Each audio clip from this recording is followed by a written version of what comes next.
যেটাকে বাস্তবায়ন করাটা রিয়েলি ডিফিকাল্ট হবে। সবচেয়ে বড় হলো বাজেটে রিসোর্স মোবিলাইজেশন। স্বাস্থ্যমন্ত্রী অন্য জায়গায় তো খরচও ঠিকভাবে করতে পারে না, সময় মতো করতে পারে না।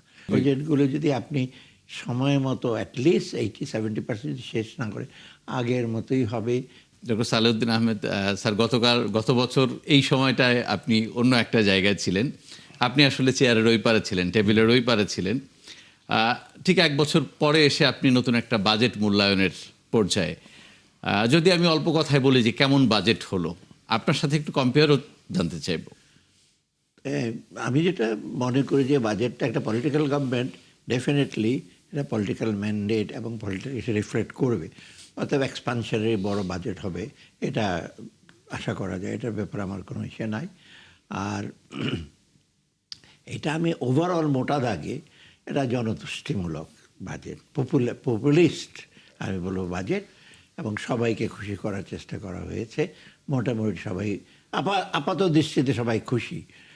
আর ব্যবসায়ীদের প্রতি একটা বিশেষ নজর দেওয়া হচ্ছে, এটা ঠিক, ব্যবসাকে উজ্জীবিত করা। কিন্তু আমার সবচেয়ে একটা ইস্যু হলো, একটা আশঙ্কা যেটা হলো, যেটাকে বাস্তবায়ন করাটা রিয়েলি ডিফিকাল্ট হবে। এবং বাজেট বাস্তবায়ন যদি আমরা না করি, তবে আমাদের সাধারণ মানুষের মনে যে একটা প্রত্যাশা থাকে, বিশেষ করে পলিটিক্যাল গভর্নমেন্ট, আমরা ইন্টারিম গভর্নমেন্টে ছিলাম, আমাদের মধ্যে প্রত্যাশা এতটাই সেজন্য যে আমরা সংস্কার করব, কিছুটা ঠিকঠাক করবো অর্থনীতি। তো এখন তো প্রত্যাশা অনেক, এবং যদি আপনি না কিছুটা অ্যাটলিস্ট কিছুটা তো আপনি বাস্তবায়ন করবেন, বেশ এটা না করলে কিন্তু ডিফিকাল্ট। তো আমার মনে হয় চ্যালেঞ্জ বেশি। আমি বলি চ্যালেঞ্জটা কোন কোন জায়গায়। একটা হলো, সবচেয়ে বড় হলো বাজেটে রিসোর্স মোবিলাইজেশন, সম্পদ ডোমেস্টিক, স্থানীয় আর বাইরে থেকে ধার করে আনবেন, এই একটা। আর তারপরে হলো অ্যালোকেশন, প্রায়োরিটিস। বিরাট একটা শপিং লিস্ট থাকবে, বহু কিছু করব, এটা ঠিক না।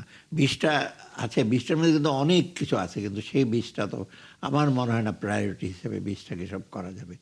তৃতীয়ত হলো বাজেট যে অ্যালোকেশন করবেন, এটা ইউটিলাইজেশনটা। স্বাস্থ্য মন্ত্রণালয় আপনি দিচ্ছেন, এডুকেশনে দেবেন, এগুলো আপনি স্বাস্থ্য মন্ত্রণালয় অন্য জায়গায় তো খরচও ঠিকভাবে করতে পারে না, সময় মতো করতে পারে না। অতএব সামর্থ্য, এবং সবচেয়ে বড় হলো টাকাটা দিয়ে আপনি মনিটর কীভাবে করবেন। ওই আইএমইডির মনিটরিংয়ে কাজ চলবে না। মন্ত্রণালয়ের যে সমস্ত সেল আছে ওরা তো করবে না, কারণ ওদের নিজেদের প্রজেক্ট, ওরা মনিটর করে, ওরা খুব সেভাবে অবজেক্টিভলি মনিটরও করবে না। অর্থাৎ এই জিনিসগুলো আমরা ঠিক না করি, অর্থাৎ সেটা এখন মেইন জিনিস হলো ম্যানেজমেন্টের অ্যালোকেশন করলাম, সেটা কীভাবে ইউটিলাইজ করবে সেটা মনিটর করলাম। আর একটা টাইম ফ্রেম থাকতে হবে।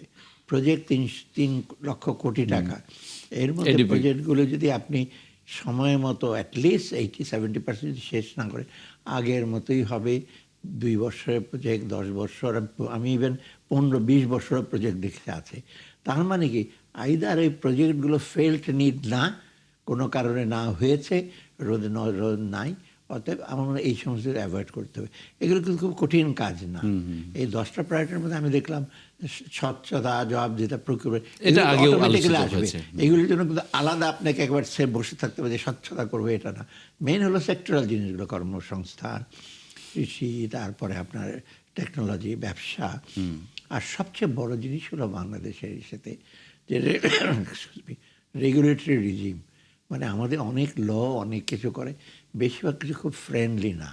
মানে এমন আইন কিন্তু মোটামুটি আপাত দৃষ্টিতে ফ্রেন্ডলি, কিন্তু যেটা এটা প্রয়োগ করে, আইনের প্রয়োগটার ব্যাপারে তারা কিন্তু ঠিক সেই স্পিরিটে করে না। কেন, অনেক রকম ইজ বাটস, আর সবচেয়ে বেশি ডিসক্রিশনারি পাওয়ারটা। এখন এইটা যদি আমরা ঠিক না করি, আমি বতসোয়ানার একটা এক্সাম্পল দিই, অনেক পেছনে ছিল আফ্রিকা, ওটা হয়তো উন্নতি করেছে, কারণ কি জানেন, অনলি অ্যাডমিনিস্ট্রেটিভ রিফর্ম।